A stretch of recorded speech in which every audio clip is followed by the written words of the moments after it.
السلام علیکم ناظرین، پروگرام گہری نظر سجاد میر کے ساتھ میں خوش آمدید اور میں ہوں کمل دعا۔ حسب مول میں سے سجاد میر بھی موجود ہیں اور اسٹوڈنٹس کا ایک پینل، یوتھ کا ایک پینل جو یقیناً آج کی سیاست، آج کے حالات پر گہری نظر رکھتا ہے اور ان کے پاس بہت سارے سوالات ہیں جن کا پوائنٹ آف ویو انہوں نے سجاد میر صاحب سے جاننا ہے۔ میری طرح ان کے پاس بھی یقیناً بہت سارے سوالات ہیں اور آج جو میرے پاس خبریں ہیں، سوالات ہیں، بھارتی وزیر اعظم منموہن سنگھ نے پاکستان کا دورے کے حوالے سے کہا کہ وہ اس وقت دورہ کریں گے جب کوئی ٹھوس اقدامات کر لیں گے۔ یہ ٹھوس اقدامات کیا ہیں، اس کا کیا مطلب لیا جا سکتا ہے؟ اصل میں بات یہ تھی کہ جب وزیر اعظم اور منموہن سنگھ اور وزیر اعظم گیلانی کی ملاقات ہوئی تو اس کو ایک بڑی اہم بات گنا گیا کہ بہت عرصے کے بعد ان کی ملاقات ہوئی ہے۔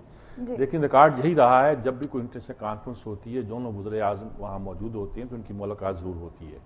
اہم خبر تو یہ بھی تھی کہ اوباما سے ملاقات ہوئی ہے وزیر اعظم گیلانی کی، لیکن اس ملاقات کے ساتھ اصل میں ایک بات اٹیچ ہے کہ یہ پہلی ملاقات ہے سلالہ چیک پوسٹ کے بعد کسی امریکی صدر کی ہمارے وزیر اعظم کے ساتھ، اس لیے اس کی اہمیت تھی کہ بڑا رابطہ ایک طرح کا قائم ہوا ہے۔ جی، تو ان ملاقاتوں کا مقصد کوئی فارمل بات چیت نہیں کرنا ہوتا، لیکن بلکہ جو ایک ٹریک ٹو ڈپلومیسی چل رہی ہوتی ہے،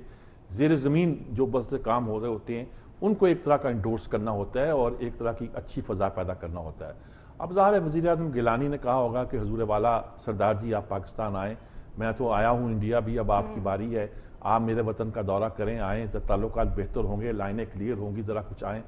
تو انہوں نے کہا بھائی دیکھو نا، دونوں ملکوں کو خوشخبری دینی چاہیے ہمیں، کوئی بات تو طے ہو جائے نا جی، مسئلہ تو بن جائے، کوئی ٹھوس کام تو ہو جائے، تو پھر آ کے ہم لوگ وہاں، جب میں آتا اچھا لگتا ہوں وہاں آ کے پھر اعلان کریں گے کہ ہم نے یہ مارکا مارا ہے اور اس کو پھر بڑی بات گنا جائے گا۔ تو میرے خیال میں اس کے لیے ہمیں تھوڑا سا ابھی وقت چاہیے، ویٹ کرنا چاہیے،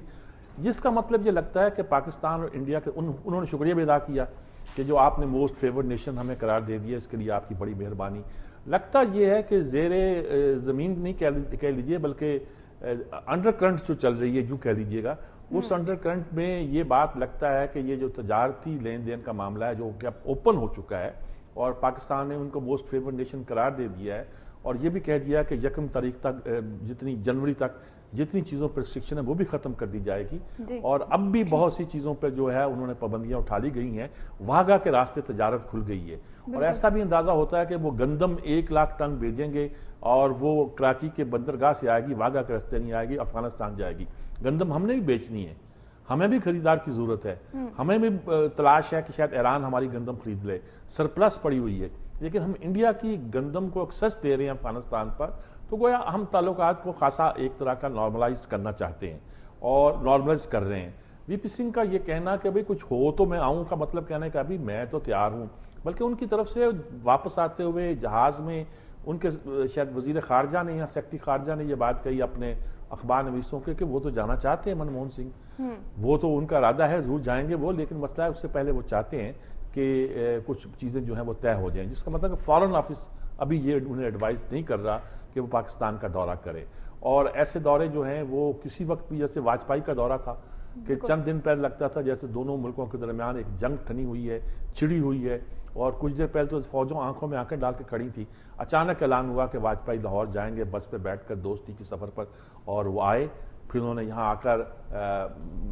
جسے ہم مینار پاکستان کہتے ہیں وہاں اعلان بھی کیا اور کہا کہ میرے آپ یہاں آنے کو آپ معمولی بات نہ سمجھیں، مطلب بی جے پی تو مخالف تھی نا پاکستان کی، انہوں نے کہا میں آ کر میں نے گویا پاکستان کے قیام کو جواز فراہم کر دیا ہے، مطلب تسلیم کر لیا ہے، ایک اہم پیش رفت تھی، اور اس وقت کہا جاتا ہے کہ مشرف صاحب جو تھے وہ کارگل میں اپنا کام دکھا رہے تھے، اور پاکستان ہندوستان کے درمیان جو ایک مسٹرسٹ پیدا ہوا وہ اس وقت پیدا ہوا کہ ادھر وزیر اعظم بات چیت کر رہا ہے اور وہ لوگ کارگل پہ چڑھے ہوئے ہیں، اور اس پر اعتماد میں بھی نہیں لیا انہوں نے اپنی قیادت کو۔ تو یہ جو بات پیدا ہوئی تھی، مشرف نے جو سب سے پہلا گناہ کیا تھا سن،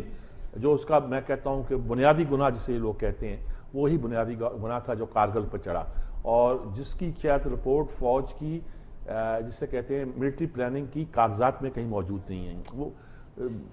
نواز شریف کو بچایا کہ نہیں بتایا یہ تو بات کی بات ہے، بات یہ ہے کہ آپ نے کیا اعلیٰ فوجی حکمت عملی طے کرنے والے اداروں کے ذریعے جو بھی آپ کے انچارج ملٹری آپریشن ہوتا ہے یا کچھ ہوتا ہے وہاں اس کو ڈسکس کیا، پلان جیسے بہت سارے کنٹینجنسی پلان پڑے ہوتے ہیں اس طرح کا پلان تھا یا کوئی اس میں سوچ بچار ہوئی تھی؟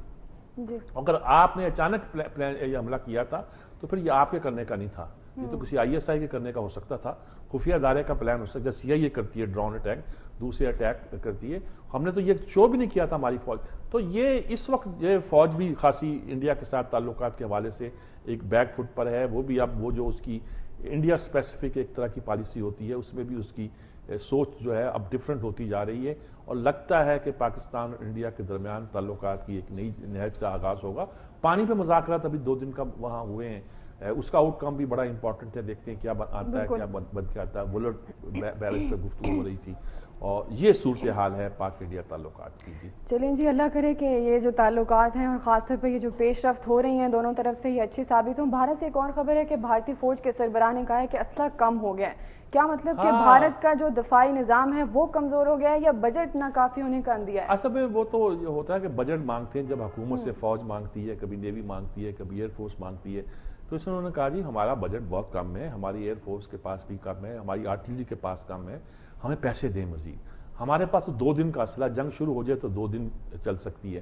اچھا 2 دن چل سکتی ہے کہ مطلب یہ نہیں لینا چاہیے کہ سچ کچھ 2 دن کے بعد بھارت ہتھیار پھینک دے گا. مطلب ہے کہ یہ جو اسلحہ ہوتا ہے نا, گولہ بارود ہوتا ہے جو استعمال کیا جاتا ہے, اس کے بارے میں ان کا کہنا یہ ہے کہ جی ہم نے کوئی ریزرو نہیں رکھا ہوا. غالباً انڈیا نے اپنی بڑی انویسٹمنٹ جو ہے وہ جسے کہتے ہیں نا کہ بنیادی چیزوں پہ کی ہوئی ہے. اگر ٹینک چاہیے تو ٹینک ہیں, جہاز چاہیے تو جہاز ہیں, اگر انہیں کوئی میزائل چاہیے تو میزائل بنا رہا ہے, اس پہ انویسٹمنٹ کر رہا ہے. اسلحے کی اسے کوئی فکر نہیں لگی ہوئی کہ جب چاہو لے آئیں گے. پاکستان بھی کوئی اتنا سٹور نہیں کرتا. ہمارے جیسے ملک اگر اسلحہ لمبا سٹور کریں گے تو اس کا نقصان بھی ہوگا. نقصان ہوگا کہ وہ obsolete ہو جاتا ہے, ضائع ہو جاتا ہے. تو انہوں نے اسلحہ کم رکھا ہوا ہے. یعنی کہ مطلب یہ کہ اگر پورا انڈیا کی فوج فل فلیج وار میں چلی جائے اور ہر یونٹ لڑنا شروع کر دے تو 2 دن کا اسلحہ ہوگا. جی بالکل, ایک بریک لیں گے کیونکہ نیوز بریک کا وقت ہوا ہے. ناظرین, بریک کے بعد دوبارہ آتے ہیں. Stay with us.